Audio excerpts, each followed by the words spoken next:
தை மாத பிறப்பு 2026. அதாவது தை மாத பிறப்பு 12 ராசிகளில் பூர்வ புண்ணிய ஸ்தானம் சொல்லக்கூடிய 5வது ராசியான சிம்ம ராசி.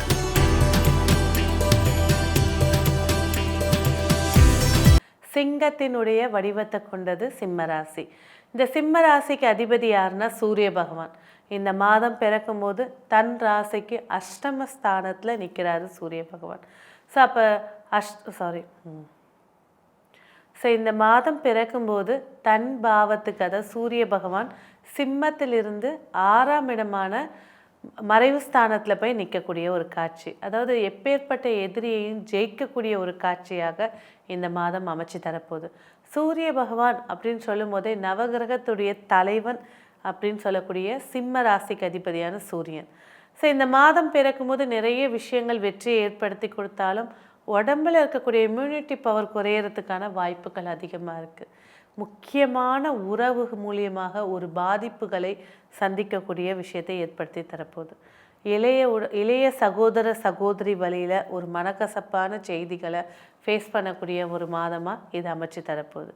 சொந்த தொழிலில் அனுகூல வெற்றியை ஏற்படுத்தி கொடுக்கக்கூடிய மாதமாக இது இருக்க போகுது.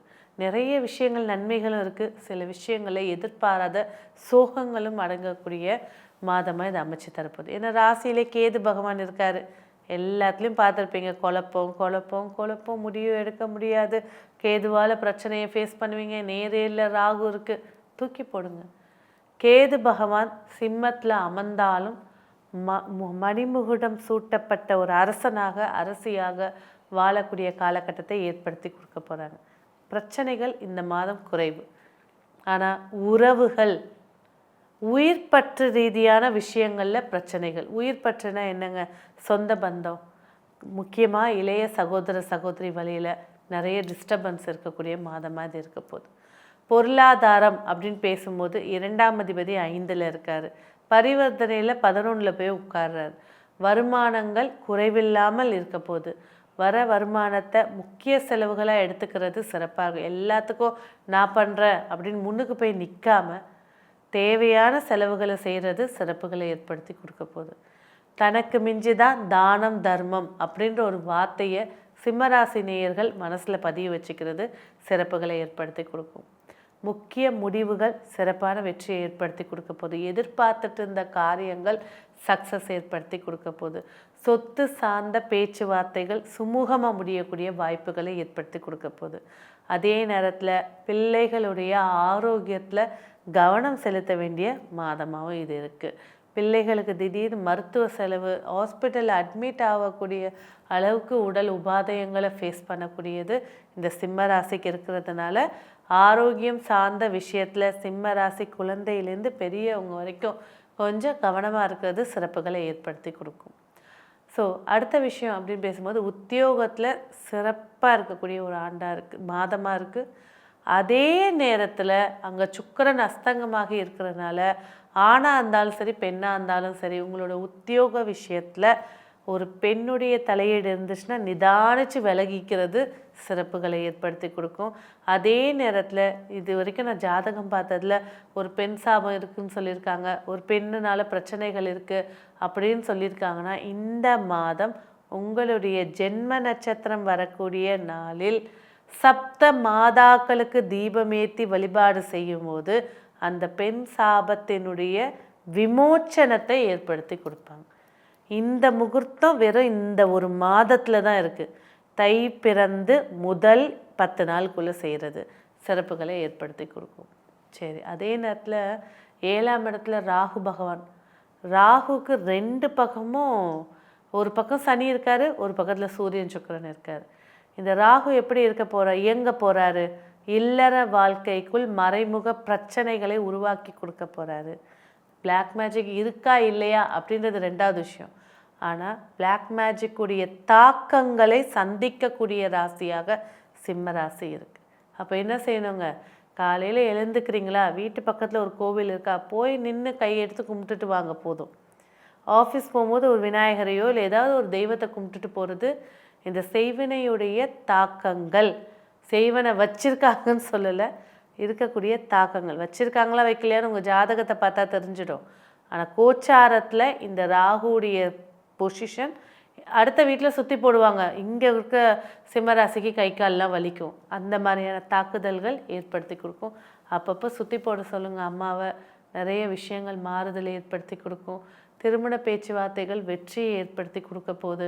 ஒரு சிலருக்கு காதல் திருமணம் சக்ஸஸை ஏற்படுத்தி கொடுக்க போகுது. ஒரு சில வீட்டில் திருமண பேச்சுவார்த்தைகள் கலப்பு திருமணமாக மாறி பெரியவங்கள மனஸ்தாபத்தையும் ஏற்படுத்தி கொடுக்க போகுது. அஷ்டம சனி. இந்த அஷ்டம சனி உங்களுக்கே அறியாமல் உங்கள் உடம்புல இருக்கக்கூடிய சத்துக்களை உரிச்சிக்கிட்டு இருக்கு.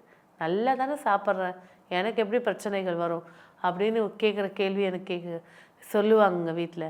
ஆனால் இந்த சனி இருக்கிறது உங்கள் உடம்பில் இருக்கக்கூடிய சத்துக்களை உறிஞ்சி உடம்பை சோர்வாக்கிக்கிட்டே இருக்கு. ஒரு சில நேரம் 10 வயசு குழந்தைய தூங்கினாலும் அம்மா என்னால் கை காலெலாம் அசைக்க முடியல, வலிக்குது. அது உண்மையான வார்த்தை. இந்த சனியும் ராகுவும் சிம்மத்தை போட்டு ஸ்க்ரூ போட்டு ட்ரை பண்ணுறாங்க. அப்போ என்ன செய்யணுங்க, சனி ராகு அப்படின்னு சொன்ன உடனே பத்ரகாளி, காளியம்மன், பிரத்யங்கரா இவங்க சரணாகதி அடையும் போது இந்த சனி ராகு யோகத்தை கொடுப்பாங்க, உரியக்கூடிய சத்துக்களை விடுவிச்சு கொடுப்பாங்க. இது உடம்புல இருந்தால் சரி. அதே போல் வரக்கூடிய வருமானங்களில் சில தடைகளையும் ஏற்படுத்தி கொடுக்கறதாக இந்த சனி பகவான் அமர்ந்திருக்காரு. ஏன்னா 6ஆம் அதிபதி சனி பகவான் 6ஆம் பாவத்தையும் பார்க்குறாரு, 2ஆம் பாவத்தையும் பார்க்குறாரு, 5ஆம் பாவத்தையும் பார்க்குறாரு. அப்போ எப்படி இருக்குங்க இந்த விஷயம்? நிறைய மறைமுக பிரச்சனைகள் வெளியிலே தெரியும். இந்த பிரச்சனை இப்போ தான் முடிஞ்சிட்டு இன்னொரு பிரச்சனை எப்படி வருது அப்படிங்கிற மாதிரி ஒரு அடுத்தடுத்து கமிட்மெண்ட்லேயே இருக்கிற மாதிரி இருக்கும். அப்போ ஒரே சரணாகதி காளிகாம்பாள், பாரிஸில் இருக்கக்கூடிய காளிகாம்பாள் வழிபாடுகள் செய்கிறது. உங்கள் ஜென்ம நட்சத்திரம் அன்னைக்கு போனாலும் சரி, பௌர்ணமி அன்னைக்கு போனாலும் சரி, மிகப்பெரிய வரப்பிரசாதத்தை ஏற்படுத்தி கொடுக்கும். உத்தியோகத்தில் நிறைய மாற்றங்கள் ஏற்படுத்தி கொடுக்க போது, சொந்த தொழிலில் அனுகூல வெற்றி ஏற்படுத்தி கொடுக்க போது, தொழில்களில் போட்டிகளை ஃபேஸ் பண்ணக்கூடிய மாதமாக இது இருக்க போது. ஒரு கான்ட்ராக்ட் வந்தாலும் நம்மளுக்கு வருமா அப்படின்ற ஒரு எதிர்ப்பாளர் அதுக்கு லஞ்சம் கொடுத்தாவது எடுத்துக்கிற மாதிரி விஷயங்கள், அதில் இருக்கக்கூடிய தடைகள் இதெல்லாம் ஃபேஸ் பண்ணுற மாதிரி இருக்கும். தொழிலில் புதிய எத்திக்ஸு, ஒரு அனுபவசாலியை பக்கத்தில் வச்சுக்கிறது சிறப்புகளை ஏற்படுத்தி கொடுக்கும். வெளியூர் வெளிநாடு பயணங்கள் நன்மை ஏற்படுத்தி கொடுக்க போது. ஒரு சிலர் இன்ப சுற்றுலாக்காக செல்றதுக்கான வாய்ப்புகளை ஏற்படுத்தி கொடுக்க போது. லாபங்கள் மகிழ்ச்சிகளை ஏற்படுத்தி கொடுக்க போதுங்க. கொடுக்குற வாக்குறுதி நிதானித்திருப்பது சிறப்புகளை ஏற்படுத்தி கொடுக்கும். ஸோ இந்த மாதம் உங்களுக்கு வெற்றி ஏற்படுத்தி கொடுக்கக்கூடிய தெய்வம் அப்படின்னு பார்த்தீங்கன்னாக்கா கண்டிப்பாக கன்னிகா பரமேஸ்வரி. கன்னியாகுமரியில் வைர மூக்குத்தி போட்டுட்டு அப்படியே ஜொலிச்சுட்டு நிற்கக்கூடிய ஒரு கன்னிப்பெண். அவளை வழிபாடு செய்கிறது நிறைய விஷயங்களை மாற்றி கொடுக்கும். அங்கே போக முடியாதவங்க சப்த கன்னிகள் அப்படின்னு இருக்கக்கூடிய ஸ்தலத்துக்கு போங்க. அங்கே வைஷ்ணவி தேவின்னு இருப்பா. சப்த கன்னிகளில் ஒருத்தியாக வைஷ்ணவி தேவி இருப்பா. அந்த வைஷ்ணவி தேவிக்கு நெய் தீபம் ஏற்றி வழிபாடுகள் செய்கிறது வருமானங்களும் சரி, பிரச்சனைகளுடைய வீரியம் குறையிறதும் சரி, வெற்றியையும் ஏற்படுத்தி கொடுப்பாங்க. இந்த மாதம் உங்களுக்கான வெற்றிக்கான எண் அப்படின்னு பார்த்தீங்கன்னாக்கா 1ஆம் எண். வெற்றிக்கான வண்ணம் ஊதா நிற வண்ணம். நன்றி.